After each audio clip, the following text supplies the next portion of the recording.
بسم اللہ الرحمن الرحیم۔ السلام علیکم دوستو، آج میں ایسے نبی کا واقعہ آپ کے ساتھ شیئر کر رہا ہوں جس نے حضرت مریم علیہ السلام کی کفالت کی اور انہیں اپنے پاس رکھا، اور یہ سارا ماجرا کیا تھا یہ آپ کے ساتھ اس ویڈیو میں شیئر کریں گے، تو امید کرتا ہوں آپ ویڈیو کو اینڈ تک ضرور دیکھیں گے۔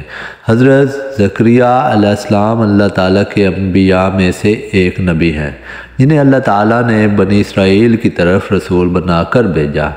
آپ علیہ السلام حلال روزی کمانے کے لیے بڑھئی کا کام کیا کرتے تھے اور اسی پیشے سے معاش حاصل کرتے تھے، جیسے کہ حضور پاک صلی اللہ علیہ وسلم کی حدیث مبارکہ ہے، زکریا بڑھئی کا کام کرتے تھے اور اپنے ہاتھ سے محنت کر کے روزی کماتے تھے۔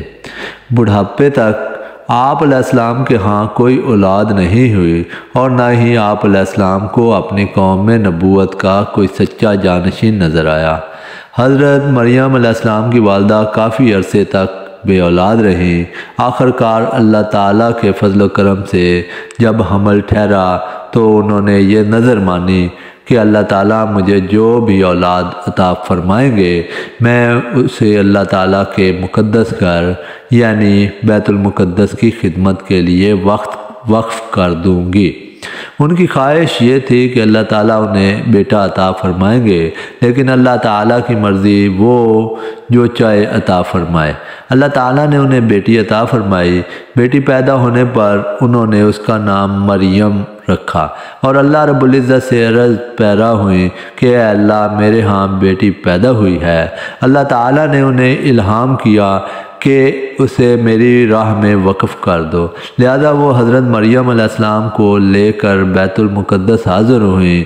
وہاں چند افراد تورات لکھ رہے تھے، ان میں سے ہر ایک نے حضرت مریم علیہ السلام کو کفالت کی خواہش ظاہر کی۔ آخر کار یہ طے پایا کہ قرآن اندازی کے طور پر نہر اردن میں اپنے قلم ڈالو، جس کا قلم پانی کی تہہ میں بیٹھ کر اوپر اٹھ جائے گا وہی اس کی کفالت کرے گا۔ یہ سعادت اللہ رب العزت نے حضرت زکریا علیہ السلام کے نصیب میں لکھی تھی، لہذا جب قرآن اندازی ہوئی تو آپ علیہ السلام کا قلم پانی کی تہہ میں بیٹھ کر اوپر اٹھایا اور دوسروں کے قلم پانی میں بہہ گئے۔ اتفاق سب نے یہ تسلیم کر لیا کہ حضرت مریم علیہ السلام کی کفالت حضرت زکریا ہی کریں گے۔ آپ نے حضرت مریم علیہ السلام کی کفالت شروع کر دی اور ان کا ایک مستقل کمرہ الگ بنوا دیا، جس میں سوائے حضرت زکریا کے کوئی دوسرا نہیں جا سکتا تھا۔ آپ علیہ السلام حضرت مریم علیہ السلام کو ضرورت کی تمام اشیاء ان کے کمرے میں پہنچایا کرتے تھے۔ جب حضرت زکریا علیہ السلام حضرت مریم کے کمرے میں داخل ہوتے وہاں پر بے موسم پھل پاتے۔ ایک مرتبہ آپ علیہ السلام نے حضرت مریم علیہ السلام سے پوچھا یہ پھل کہاں سے آئے ہیں؟ انہوں نے جواب دیا یہ اللہ تعالیٰ کے پاس سے آئے ہیں، اور اللہ تعالیٰ جسے چاہتے ہیں بے حساب بے موسم روزی عطا فرماتے ہیں، جیسے کہ فرمان الہی ہے۔ اللہ سن رہا تھا جب عمران کی بیوی نے کہا اے میرے رب، میں نے اپنے پیٹ کے بچے کو تیرے لیے وقف کرنے کی نظر مانی ہے، میری طرف سے اسے قبول فرما، یقیناً تو خوب سننے والا پوری طرح جاننے والا ہے۔ جب اس یعنی کہ عمران کی بیوی نے بچی مریم کو جنا تو کہنے لگیں کہ اے پروردگار میرے ہاں تو لڑکی پیدا ہوئی ہے، حالانکہ اللہ کو خوب معلوم تھا کہ اس نے کیا جنا ہے، یہ لڑکا لڑکی جیسا نہیں ہوتا، خیر میں نے اس کا نام مریم رکھا ہے، میں اسے اور اس کی اولاد کو شیطان مردود سے آپ کی پناہ میں دیتی ہوں۔ پھر ان کے رب نے اسے بخوشی قبول فرما لیا، اس کو بہترین طریقہ سے پروان چڑھایا، زکریا علیہ السلام کو اس کا سرپرست بنایا۔ جب بھی زکریا علیہ السلام ان کے کمرے میں جاتے تو ان کے پاس کھانے کی چیزیں پاتے تو ان سے پوچھتے اے مریم یہ رزق تمہارے پاس کہاں سے آیا؟ وہ جواب دیتی کہ یہ اللہ کے پاس سے آیا ہے، یقیناً اللہ جسے چاہتا ہے بے حساب رزق دیتا ہے۔ حضرت زکریا علیہ السلام نے حضرت مریم کے پاس بے موسم پھل دیکھے تو آپ کے دل میں بھی اولاد کی خواہش شدت سے پیدا ہوئی۔ اس وقت اگرچہ آپ خود بھی بوڑھے، کمزور اور ہڈیوں کا ڈھانچہ بن چکے تھے، آپ علیہ السلام کے سر کے بال بھی سفید ہو چکے تھے اور بیوی بھی بوڑھی اور بانجھ تھی،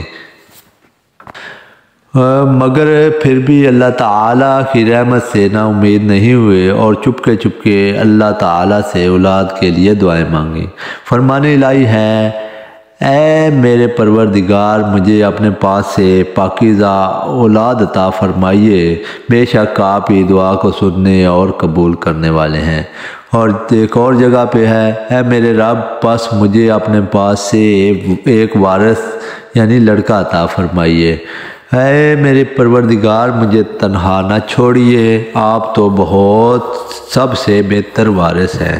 حضرت زکریا علیہ السلام نے جیسے ہی اللہ رب العزت سے اولاد کے حصول کے لیے دعا مانگی تو ابھی آپ علیہ السلام اسی جگہ ہی کھڑے تھے جہاں آپ علیہ السلام نے دعا مانگی تھی کہ اللہ تعالیٰ کے فرشتوں نے آ کر آپ علیہ السلام کو بیٹے کی بشارت سنائی، اور اس ساتھ ہی ساتھ یہ بھی بتایا کہ آپ کی بیوی بانجھ بیوی کو بھی اللہ تعالیٰ نے بچہ جننے کے قابل بنا دیا ہے، اور آپ علیہ السلام کے بیٹے کا نام بھی خود ہی یحییٰ رکھا۔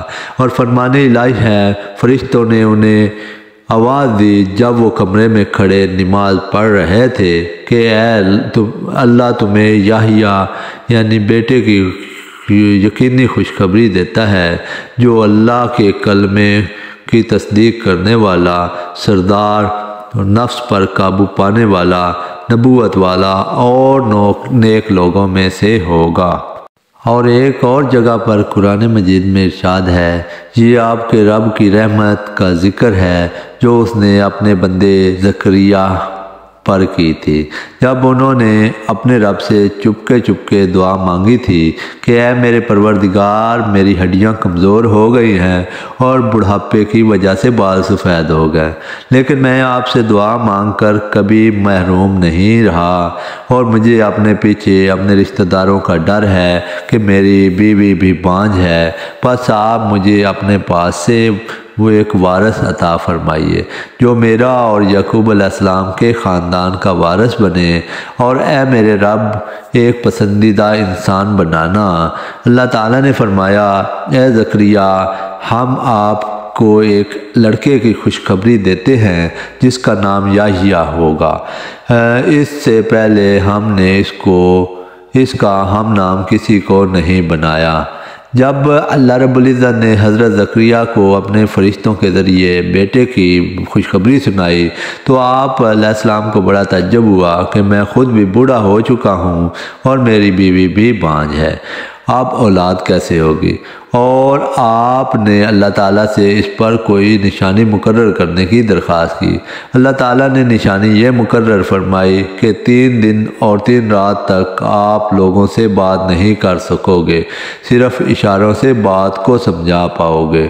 جیسے کہ فرمان الہی ہے، زکریا کہنے لگے، اے میرے رب، میرے ہاں بچہ کیسے ہوگا؟ میں تو بالکل بوڑھا ہو گیا ہوں اور میری بیوی بھی بانجھ ہو گئی ہے۔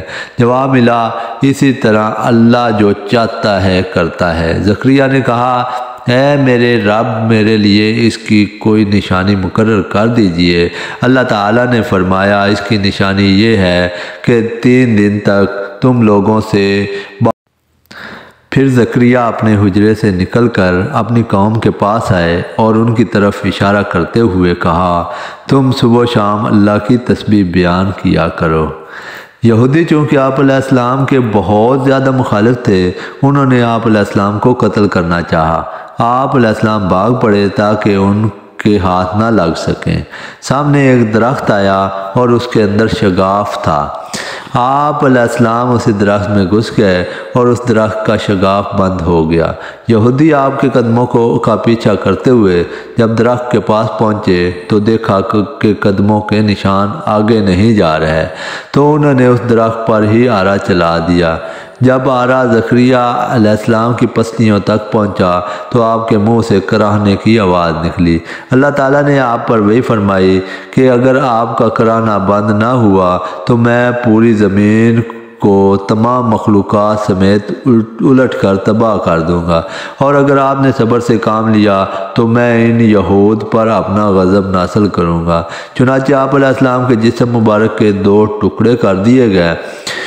آپ نے صبر سے کام لیتے ہوئے جام شہادت نوش فرمایا اور زبان سے اف تک بھی نہ کہا۔ تو یہ حضرت زکریا علیہ السلام کا واقعہ ہے۔ اب ہم انشاءاللہ نیکسٹ ویڈیو میں آپ کے ساتھ حضرت یحییٰ علیہ السلام کا واقعہ پیش کریں گے۔ تو امید کرتا ہوں آپ کو ویڈیو پسند آئی ہوگی۔ اگر آپ چینل پر نئے ہیں تو آپ میرے چینل کو سبسکرائب کر لیں تاکہ ہر ویڈیو کا نوٹیفیکیشن آپ تک پہنچ سکے۔ اللہ حافظ۔